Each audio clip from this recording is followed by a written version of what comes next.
He is, and he wants to be everyone's friends, and people are scared of him because he's a bully breed.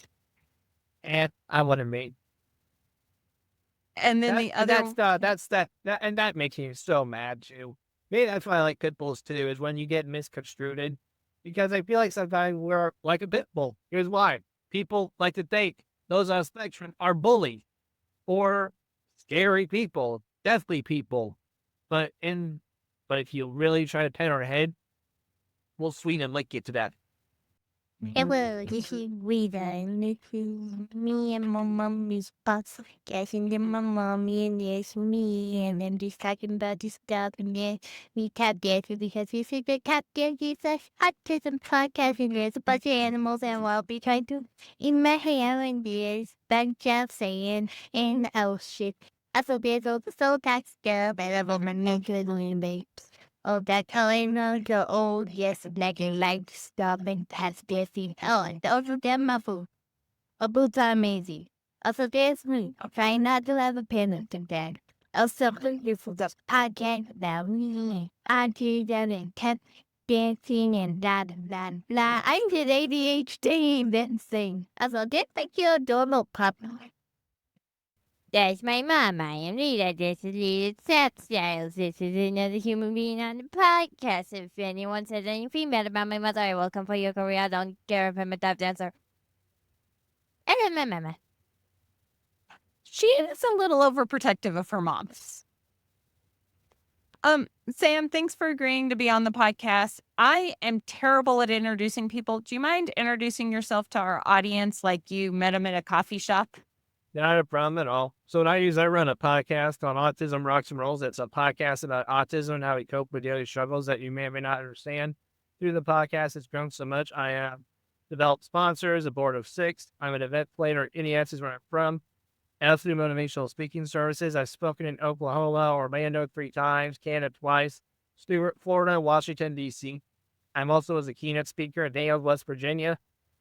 Excuse me. And I also I can't remember now what was. I did a work conference in Columbus, Ohio.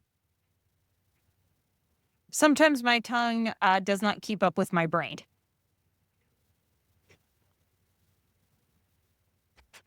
I know you mentioned you're autistic, and that's one of the reasons we wanted to have you on here is we're trying to demystify autism. Can you tell us a little bit about what it was like growing up autistic? Growing up autistic was very confusing. Very, very confusing. I say confusing because at the time span, it was very, very confusing. I didn't understand social cues, still don't. I have a hard time with conversing and communication still sometimes to this day. I mean, there's a lot of struggles I have. I have foot and mouth syndrome too, as I thought I'm too blunt sometimes for my own good. I have a hard time making friends. I also can be very fixated on something if you get me on a tangent about it. And I also have sensory issues. So, for those of us on the spectrum, pretty much just normal life. But for our listeners who are neurotypical, it's a lot to take in a lot of times. Oh, yeah. Sometimes the world's too much for us to handle. I completely understand that. I think, Leta, do you think the world is too much to handle a lot of times? Well, there's this chubby thing to know. Look how chubby this is. Look how chubby this is. This is just made out of chub. This is made out of chub. And sugar. And chub. And chubby sugar. Sometimes dogs make better friends than humans make. Yeah. Nope, I'll go with that. Um, One of the reasons we started, because I know when we talked, I mentioned Leta has started her own nonprofit dance studio for autistic people. One of the reasons we started it was a lack of understanding. And one of the things that used to get her in trouble was not looking people in the eyes. Oh, yeah. People didn't have to deal with that much. Because I think they would know if I told you straight up, I can't look you in the eye to look with that. That's not going to happen. You try, we can do it, but you're going to be here for eons trying to get that no one around. Because trust me, it's not going to be a pleasant idea to work on. She had a lot of dance teachers. Do you want to pick up this eye contact thing? Because you have a... Okay, in my defense, They were already making a whole class their freaking diary book. I don't need to look into their 11 souls. I also don't need to know their relationship issues, or their family issues, or their medical issues. Except if they're dying. A lot of dance teachers talk a lot to their young students about what's going on in their lives, and she just didn't understand you're supposed to take that and just deal with it. And I mean, when I was younger, we They had were telling me to leave my life story out of the door. it's very much too as you when I was younger, we actually had therapies on how to be normal and deal with this stuff, which thankfully are going much more out of vogue than they previously were. You mentioned Anything to determine what's normal. Not fair. it's not fair. I remember having the therapy sessions where it was nothing but learning how to look someone in the eye. And that sounds like torture for you. I'm sorry you had to go through that. It was probably the least torturous of all the therapies they put me through. I did want to ask you a lot about your podcast because you have, as an autistic person, there's not a lot of, there are autistic podcasts out there, but I've noticed most of them are run by people that aren't necessarily autistic. Thankfully, more and more autistic people are jumping behind the microphone. And that's the way it should be. It really should be people who've gone through this talking about this, the lived life experience. How is it running your own podcast and being the person interviewing people? Definitely, I think more of an understanding. We can understand each other more because we've been through similar experiences. And when I do interview someone with autism, I mean, we just want to both change a stigma that I think in a population in our mind gets ignored way too often. And it's pretty good to know that there's someone out there who's been through what you've been through, because I think we all can agree that sometimes when we're on the spectrum, we feel alone. Yeah, I definitely agree with that. That's one of the reasons I was thinking, let's start this dance studio because it's a safe space for our dancers to just be autistic. Because out in the world, it's a little harder to be autistic. I know your generation and Leta's generation are getting to be a little bit more your authentic selves than my generation was. Oh, yeah. Yeah. Your generation probably was like, confine our way or go somewhere else. Yeah, I actually had a lot of people mention that I just needed to be exactly what they needed me to be. What are you doing over there? Sometimes having a teenager as a co-host is fun. You have a nonprofit for the podcast and for other stuff, and you've got a gala. Is it coming up or did it just pass? It's coming up this Sunday. Um, so like where do people go? Because I always want to plug the nonprofits when we have you guys on here. Where do people go to support your nonprofit? What does your nonprofit do? Well, maybe the event of speaking engagements is what we do, that we also have a lot of irons in the fire. We're having a book come out. It's in the hands of a publisher currently. We also have educational modules to show parents like yourself, to show that the diagnosis of autism isn't a death sentence or dreading news. There can be some great days if you look above the bad days. And you honestly just need to don't just scratch the surface. Go underwater, see what else they have. That like is amazing because I know even when Leta was diagnosed, well, I was like super excited going, oh, she's not neurotypical. I might understand my child. One of the first things a lot of people told me to do were there were books on how to mourn your neurodivergent child. Lovely. I know. And I was like, I thought we were going past this. And it was like, no, you need to go ahead. Okay, unless the baby died, I don't think you need to mourn the child. Unless baby somehow did not make it to the first birthday, you do not need to mourn a child. If the baby died, that's the only reason to mourn a child. Was that our child just not making it? The idea behind the books, and I'm still hearing parents who are saying, "No, I have to mourn the kid I will never have." And I'm like, "But you've got an amazing child in front of you." At the end of the day, you gotta mourn a child that you had. He's not mourning's for dead, not for alive. Yeah. But can you talk a little bit more about that my brain just went faster than my tongue for a moment there, about the resources you were talking about helping parents understand going beneath the surface of the diagnosis? Well, I think parents, when they look above water, they just see the tides, the tsunami. They don't look under the water, see when you go underwater, you see, like, in my view, pretty stuff, like the fish, turtles, rocks. They're not looking at that. All they're looking for is above the water. They refuse to go underwater. If they try to go underwater, it's like they, in their brain, they hit a concrete wall, which is very inaccurate. Definitely. I mean, there is a lot beneath the surface. I've worked with as an advocate for 20 years, and the number of parents who are like, "This is the end of my child's life." And it's like, no, no, it's not. There's a lot your child can still do. Yeah, there's plenty more your child can do. I mean, there might be some stuff they won't be able to do. I mean, and that's why it's a spectrum too. That's what I really find fascinating about autism and everything.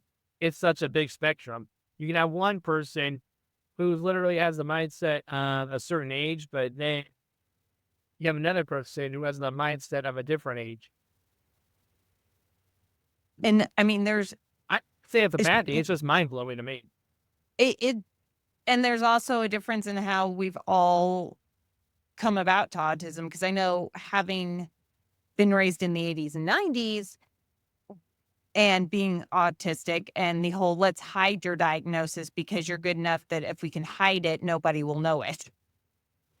And then talking to people my age who were diagnosed as adults, it's like, huh, that is very interesting, the differences of how we dealt with it. Right. And that's what I find interesting too. There's definitely a history of autism that's not taught, which is very sad. I mean, I know I was talking to someone the other day again and going, the first time it was used in a medical journal was 1911. Yeah, and it just probably wasn't used in the right way. It was used pretty well, but Or in my opinion, at least. the country that was doing the most research on it was a little country named Germany. And about 1934, we all quit listening to what they were doing medically. Yeah. We stopped listening to the medical advice and got our own advice, really. Yeah, and I'm not saying that was necessarily a bad thing, but it's like, yeah, autism research was coming out of Germany. That was not helpful there for a bit. Yeah, probably. Um, but that's my favorite rabbit hole, is to go down the history of autism and go, because I'm sure you've heard this a lot, that it's a new diagnosis. We didn't have autism before. Yeah. It's there on the whole entire life. You guys just weren't paying attention to it. Or the people trying to tell you how you got autism. Yeah. That's another way to put it too. You've had a few people try to tell you that, haven't you, Leta, Virginia? Please say it nicely. They tried to tell me that my bad right hip was because of my autism, and last time I checked, your brain doesn't affect how your bones are made. Unless if they're going into the whole I was a stupid 11 months old child. I should explain that. She had some dance teachers because she also has a deformed right hip from an injury when she was a baby. And they're like, oh, that must be because of your autism. Oh, that's a physical condition. I'm also pretty sure it's because I was a stupid, just 11 months old baby. Stupid baby. she was learning how to walk. She tried to do a turn in our kitchen. She fell down and dislocated her hip, and it's never healed right. Yeah, well, I have ADHD, and sometimes my mind just can't stop pacing, so I get where that's coming from there. Luckily, I haven't broken a bone yet. I'm surprised though at how clumsy I am. I yeah, no, I have ADHD, autism. She's got ADHD and autism. Why are you looking at me? Weird. Did want to ask because I do like asking our guest, what therapies were you in as a child that were actually helpful? Well, occupational therapy, but I don't understand why I was in that, to be honest with you. But the one I can say that was a pro for me was speech therapy. Speech therapy I was into K through 12, and that helped me understand social cues a little bit more. And I think it's made it more manageable than it probably would have not as been as manageable today if I didn't have speech therapy.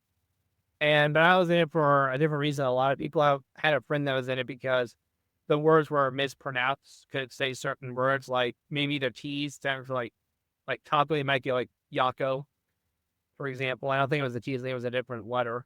But for me, it was social cues and just trying to understand how to survive a conversation and not get so overwhelmed in it. Lita was only in occupational therapy to try and work with her eye tracking because she's got severe dyslexia on top of everything else.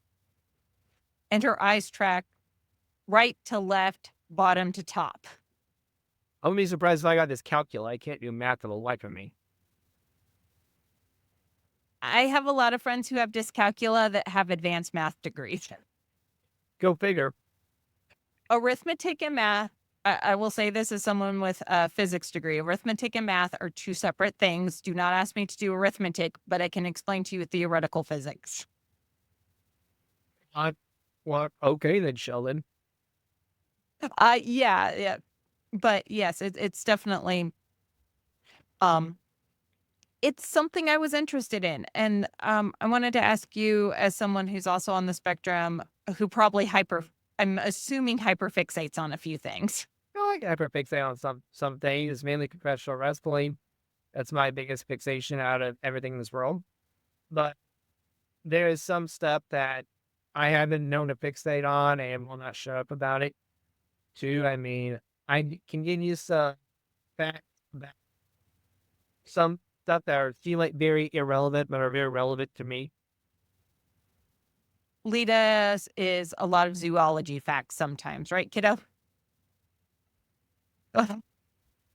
You're too bit against me right now. All I'm trying to do is figure out cute little geckos in New Mexico, and it keeps giving me everything but New Mexico.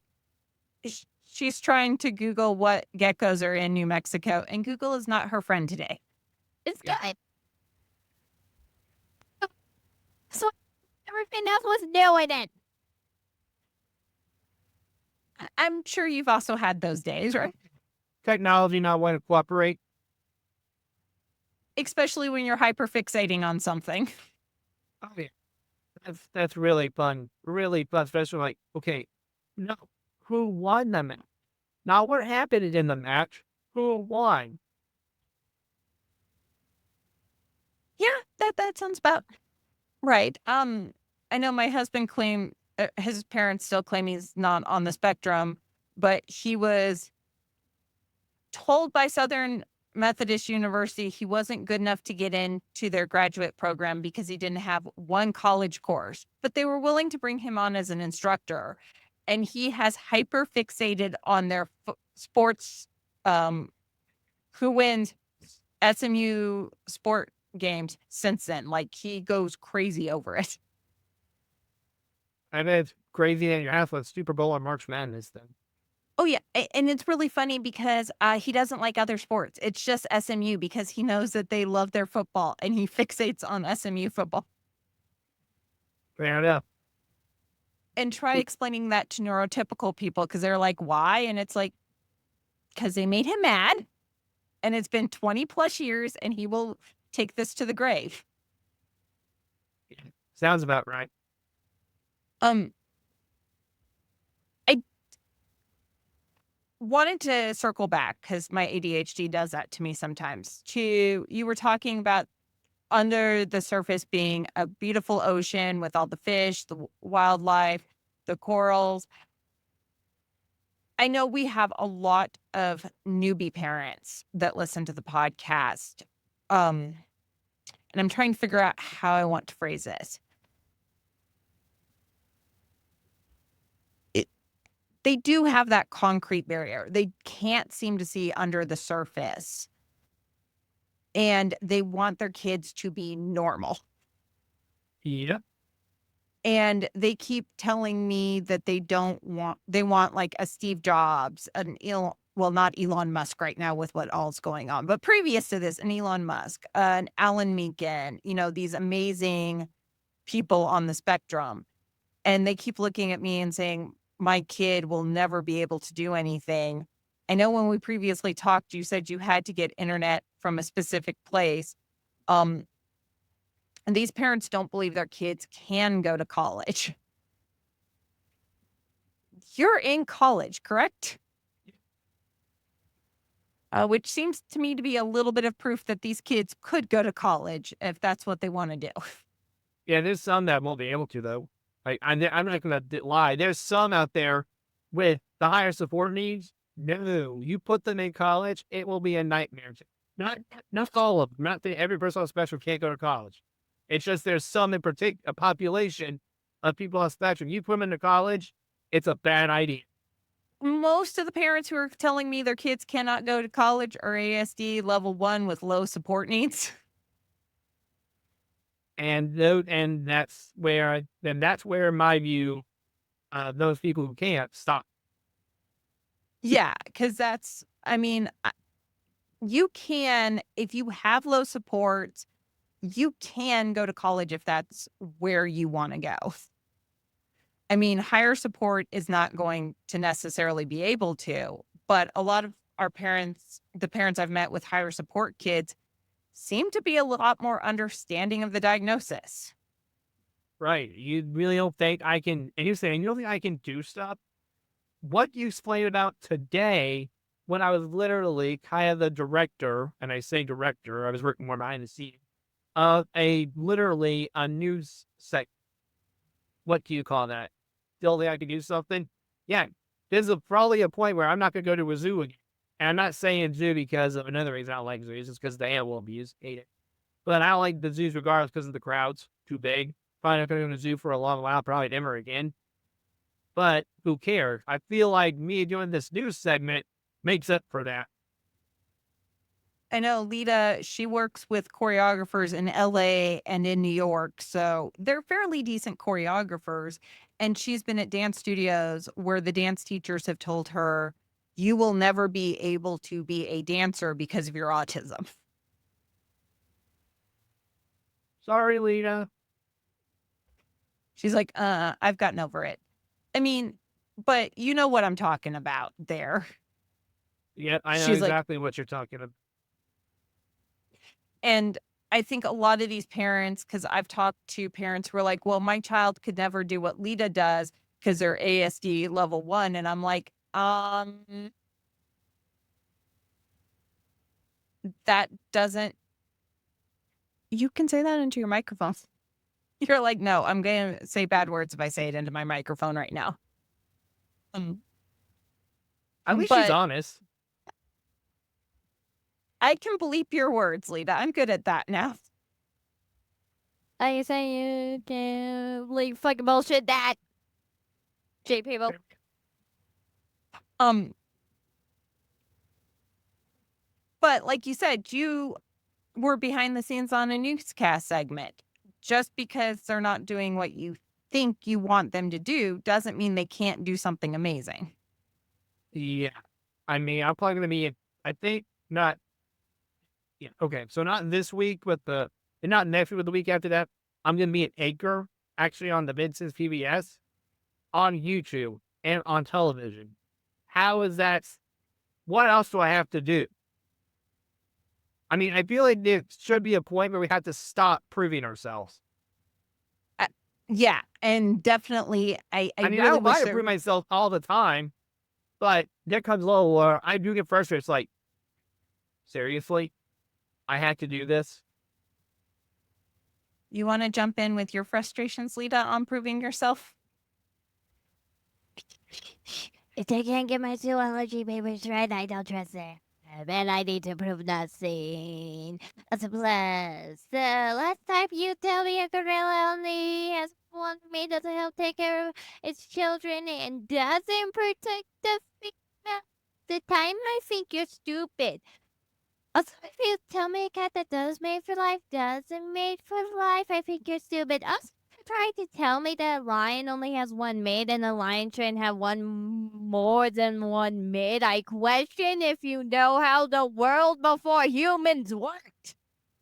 And I question if you know how an animal species stays alive and extinct. So she likes to focus on how dumb the adults telling her she can't do something are. I'm believing me on that. Um, this is going to sound really stupid, but I'm always interested in this. How did you deal with adults who were obviously dumb on things, but were trying to think you weren't good enough because of your autism? Well, the way I dealt with it is I put it around my showing room. You can, okay, I can tell you that all I want and I can do this. Do you really need, do you still have to have proof? Okay. You're going to look like an idiot afterward, but that's your problem, not mine. Probably better than how I dealt with it as a child. I may have tried to prove them stupid in class. Fair enough. I probably said some stuff. I know I roasted people too. I was the exact same way. I even did a lot of, as they call it, I don't know if they call it in mine, a roasting. I think my internet may be a little iffy. You were going to say something, Lita? So I know yeah, this is being, but I also think it's stupid if you can't say my own darn name and can't write my own darn name after the millionth time I've told you how to pronounce and spell my name. And also, I think you're stupid after telling me the breed of my own dogs and the name of my own dogs. And tried to correct me on how to do my last freaking name. To correct me on my mother's own freaking last name, which I know. And tried to correct me on my middle name. Hell, it's not freaking Spanish. So she may have had a few dance teachers who thought she had the mental capacity of a 3-year-old just because she was autistic. And they would try to correct her on what her name was. They would try to correct her on how to spell her name because obviously she didn't know how to do it. They would try to correct me on how to spell her name. At least I know what my mother's own last name is, and at least I'm not stupid on politics and zoology and every basic human being skill on this planet except math and reading and spelling. I can spell. But I'm sure you had teachers try to tell you things like that, or adults possibly. Well, probably not in school because even though the students really stunk, the teachers there were phenomenal. Our school is one of the best, I think, for special ed. Like, here's a great example for that. I won't say the school's name, but a bigger school that we're close to took their daughter out of their program because they were doing squat for them. And they literally moved us. Not moved us, wrong people. They moved them, or the parents decided to move their daughter from that bigger school to the smaller school that we're in. And the mom has said this was the best decision we've ever made. Yeah. The only teachers she's had pretty much are dance teachers after we had her in private school and the kindergarten class had 35 students in it. And I was like, I'll just homeschool. That's me. I had to befriend the Cox family. It's mostly their children and their dogs. She may have gotten lost a couple times during field trips. Lost during field trips? I didn't get lost at field trips. I just complained during field trips. I was more of the stubborn kid. Because she was nonverbal in kindergarten, they accidentally just left her a few places, not realizing she wasn't with them. Yeah, and that's not that is a that's really Um, and we were in a smaller town, and a couple times the deputies would call up going, "Hi, are you missing your child who should be in school, but we have her and we may have given her too much candy and soda. Do you want her back?" Hey, Lena, how much candy did you get? Just out of curiosity, if you remember. Yeah, that. Yeah, basically Halloween amount. Halloween. You know what? And she, Halloween amount candy some days. That's not bad. I got too much Starburst in my cabinet right now. Mainly the pink kind. you're like, "I would be willing to get paid in candy." That's actually what she told a few of her dance studio teachers was because they were like, "Well, it's your job to teach us about autism." I'm not doing free labor. Pay me free labor for children under the age of 14 is illegal. Pay me in candy. You know what? Pay me in candy. You know what? That's not bad. Not at all. Maybe we could do Starburst amount. $1 is a red Starburst. $5 pink or something like. I'm not sure the teachers could afford what she's going to charge them per hour for teaching them what autism is. Fair enough. Let's calculate. Lots of chocolate. What are we gonna do? Hershey Kisses and then Hershey bars. Yeah, That's smart girl $10 right the there. hour. Man, I love your daughter already. She, I, how do I put this nicely? I came from the generation where we had to mask. I came from the generation where we had to be perfect and fit in. And I was probably every one of her therapists and every adult who's ever worked with her's worst nightmare because I'm like, no, thank you. She does not need to be perfect for you to feel comfortable. It's not on her for you to feel comfortable. No, you're right there. It's their job to feel comfortable. Now, I think though, I think this is where I think for the really truth part, both ways need to bend. Like, even though I'm on the spectrum, should I be allowed to bite this person? No. No, if I was a parent, I would definitely agree biting people in the butt real quick.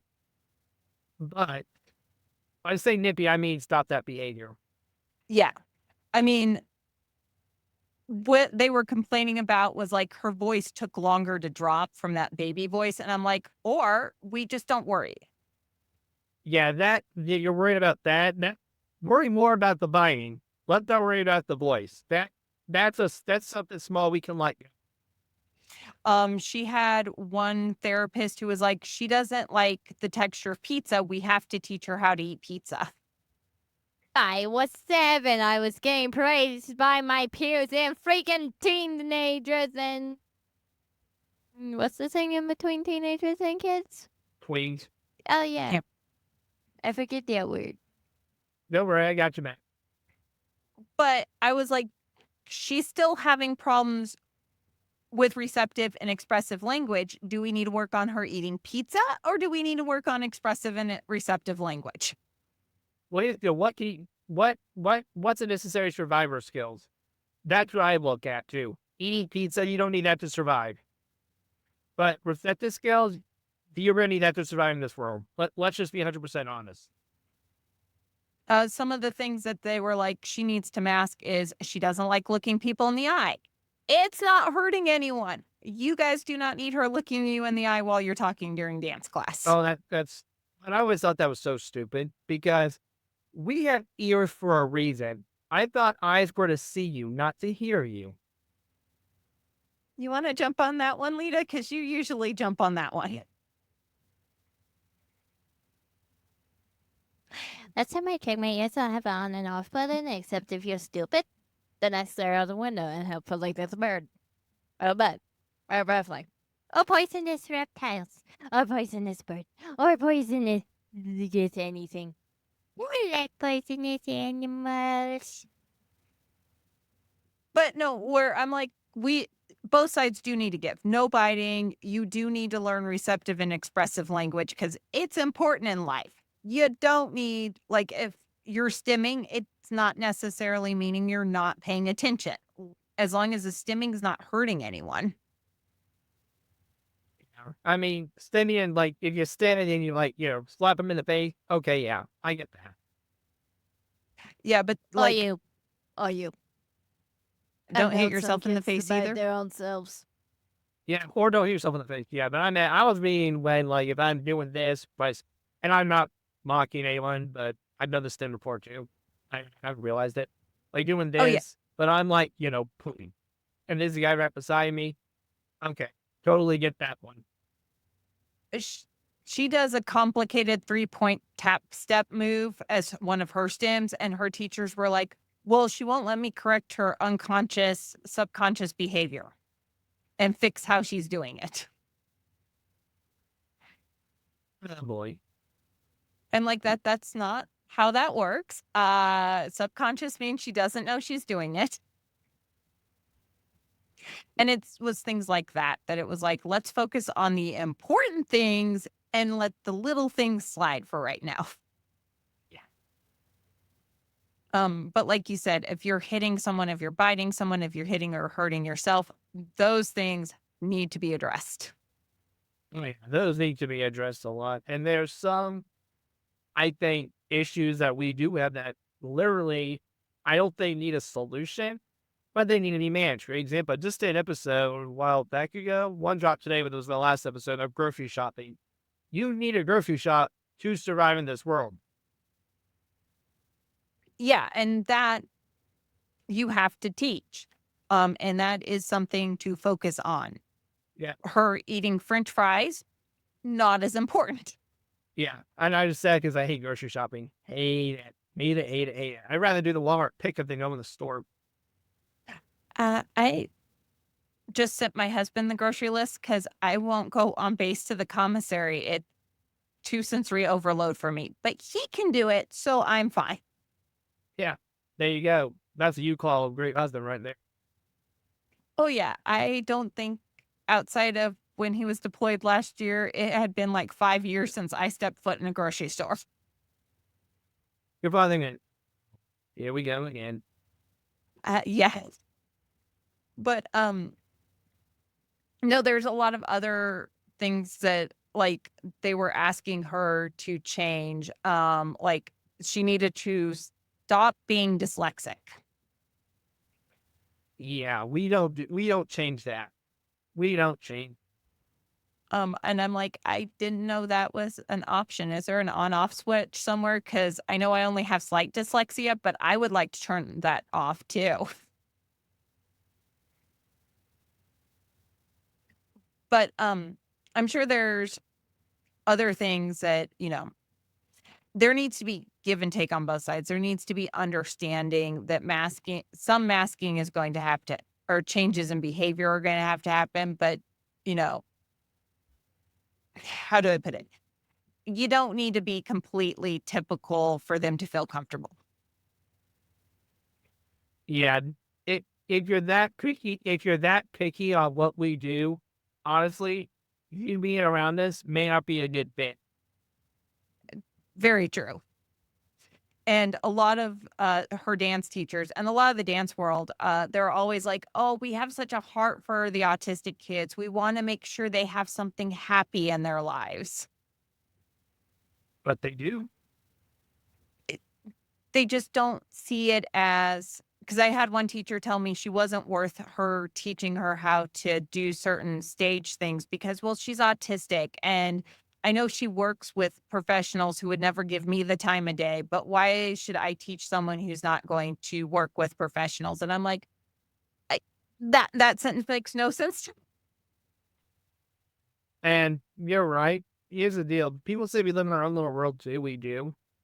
But I just find it fascinating too that when you get us into something, I think there's a switch that goes on. Have you've seen Cody Lee, right, from Maker's Got Talent? I don't know if you watched Yep. that show or not. Well, let's be honest, right? Mindset of a 3-year-old when you're talking to him. But playing the piano, the switch goes off. And in Well, my there's, brain, I think it's cool. Like, I'm not trying to say, again, not a bad thing. I think it's cool. I mean, she obviously can talk. She is not as high needs as Cody Lee. high support needs. But we've got one little boy in our dance studio who is high needs on the sports, but he just started ballet in January and he's gotten up to 3 positions memorized already. That's what you call success right there. Oh yeah. And when he started, he was not hopping. He was not speaking either. He now says dance school to his parents on a regular basis. Yeah, his probably mom and dad trying to keep it that, I bet, though. But his mom and probably trying to get drunk crazy hearing that word. They are actually calling, crying, going, "You don't understand. We haven't heard him speak before now." Well, hey, that's some good news. I'm happy on that. And he's Happy to hear that. yeah, he's skipping skipping as well as can be expected for just he wasn't hopping when he came to us and now he's skipping. Again, you call it success, man. Oh yeah, and his therapists are like, "How did this happen?" And it's like, "Well, cuz dance flipped that switch in his brain." Yeah, it was that one idea you needed. Honestly, as a therapist, and I'm just asking because I'm curious, as a therapist, considered using dancing in their sessions? So they do have dance therapy, but the papers are showing that dance therapy isn't as therapeutic as dance classes are for some reason. That's kind of dumb. Not to fight me But insurance on that one. the, well, I'm kind of wondering because the papers are coming from their neurology and the behavioral evolutionary guys. And the therapy guys are like, well, we're seeing some progress. And a lot of insurances are now like, well, we'll pay for dance studio lessons. Um, Yeah, the insurance says they can be a mess. Yeah, but I'm happy to take their money if they'd like to give it to me. Me too. Walking a few of our families through how to get it approved, and they're like, "Are you sure you want to deal with the insurance?" And I'm like, "If they'll give me, you're paying for this, and if they'll give me the money for it, we're good." I think we all hate insurance companies, but you're already paying for it. If I can make them give you more stuff for your kids. The other thing that we've had a problem with the dance world, which I don't know if you've heard a lot yet, because you're a lot younger than I am, but we offer adult classes and they're like, "Well, why are you offering adult classes for adult dancers on the spectrum?" Because that might be something they need and you're not aware of that. I was at Taekwondo course several years. There's a reason why we had adult classes too. That's called being inclusive. You ever heard of that word or did that skip you in a dictionary? Oh, I'm not a Leta has an opinion on that one. But I think they have a big heart. They just don't know they're being not inclusive. Um, but a few of them have gone, but doesn't autism stop at like 18? That's a funny myth right there. Now, I'd be honest with you, I'm terrible at laughing at it, but I do laugh. It's not because it's funny, it's just because it's so dumb that you believe that. Lita and I've had a couple podcasts where we're like, we're not laughing because this is funny. It's because you have to have dark humor when you've heard this your entire life. Yeah. Oh, and don't worry, I am dark humor too. I make the only thing you could do really, and I think this is the best medicine alive is humor. So I made fun of myself for being on the spectrum several times. Now there's a line I won't cross for sure, but with some stuff that could be literally comical. Yeah, I made fun of myself, for example, not understanding sarcasm. A lot of ours is laughing at what everyone in the dance community has said. Because, like, the autistic dance programs around here, not ours, but others, you have to be between 3 and 8. You have to be potty trained and you have to be verbal. Yeah. Wait, I can see potty train, but the verbal? And even potty trained at 3 could be a hard push for a lot of kids. Yeah, I can see that though. I mean, you probably don't want to clean up feces on the mattress. I can get that part, but the verbal part, I'm like, I don't think you guys know what autism is like. That's why we still got to educate the masses. There's still people who think autism includes speaking. How many times do we have to say that? Sincerely, how many times do we have to say autism does not have to include that? I mean, and not Lita was, like I said, she had no receptive and no expressive until after she was 6 years old. So, and some kids are a lot, and adults go a lot longer and never do get receptive and expressive.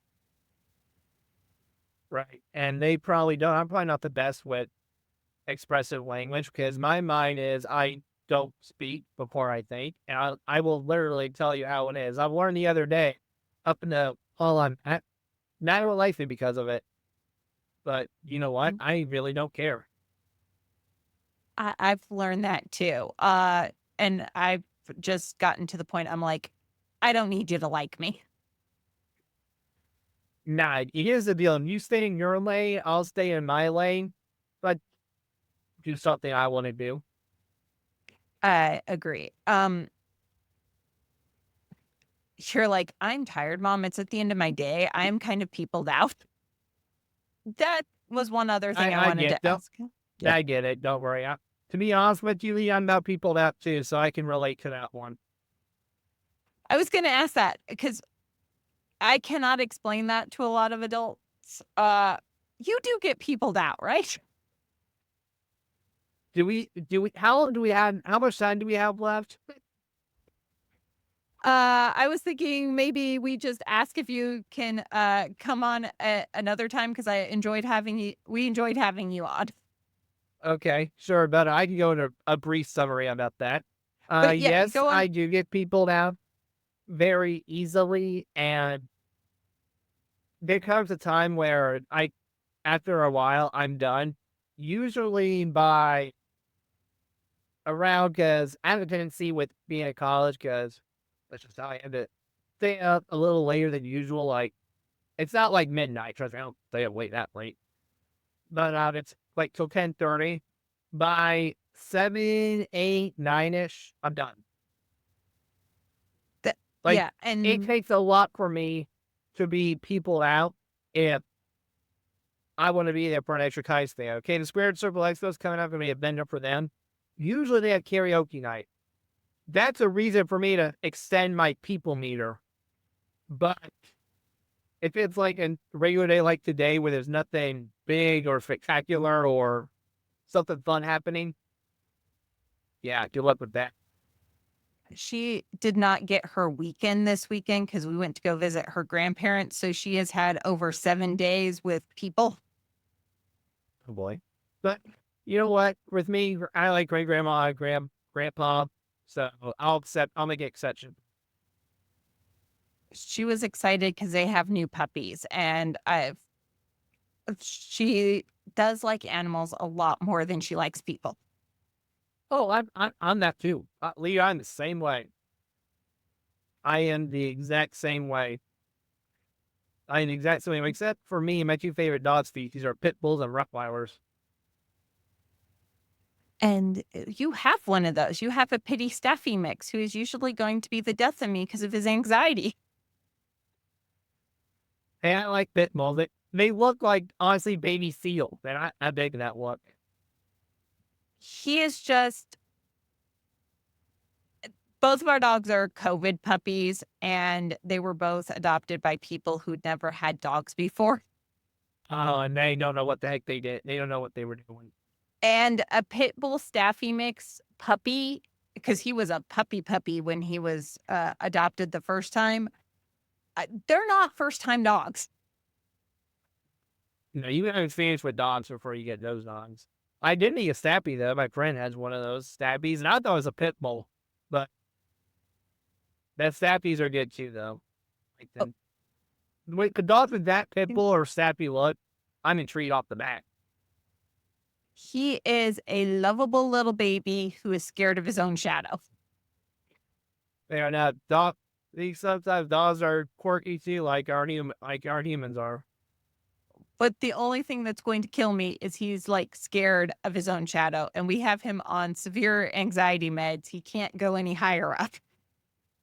Yeah, 100 milligrams, right? 300 milligrams. I was at the joke. Okay, I got up at 1,000. No, it's a lot. He's at the absolute max, and his vet is always like, maybe if they left him alone a lot as a puppy, Staffy should not be left alone. They need their people. Got it. I get it. I get it. Thank it. And he kept getting out. That's one of the reasons we wound up with him, is he kept breaking out of their house looking for someone to be his buddy. Or And not on that one.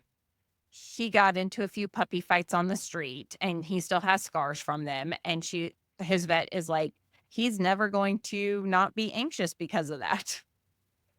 I got it. And I love him to death, but it's like, the leaf that fell from the sky is not deadly. I promise you, it's not deadly. It doesn't sound deadly. He seems to think it's deadly. He also thinks rain is deadly, snow is deadly, breeze is deadly. I feel for you. All right. Sounds like a character. He is, and he wants to be everyone's friends, and people are scared of him because he's a bully breed. And I wouldn't mean. And then the other, And that makes me so mad too. Maybe that's why I like pit bulls too, is when you get misconstrued. Because I feel like sometimes we're like a pit bull. Here's why.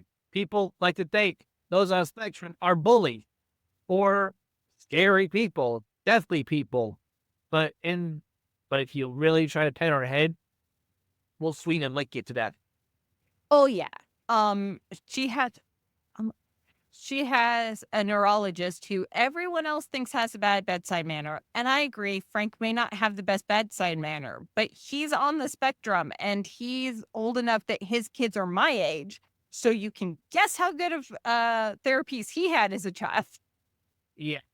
I can make that assumption. And he's like, everyone thinks I'm a jerk because I just lay out the facts for them. And I'm like, but you're such a sweetheart, because when I need you, you jump through every hoop to get what she needs.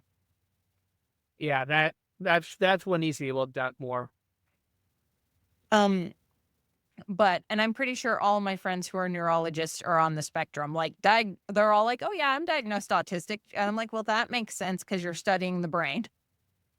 Yeah.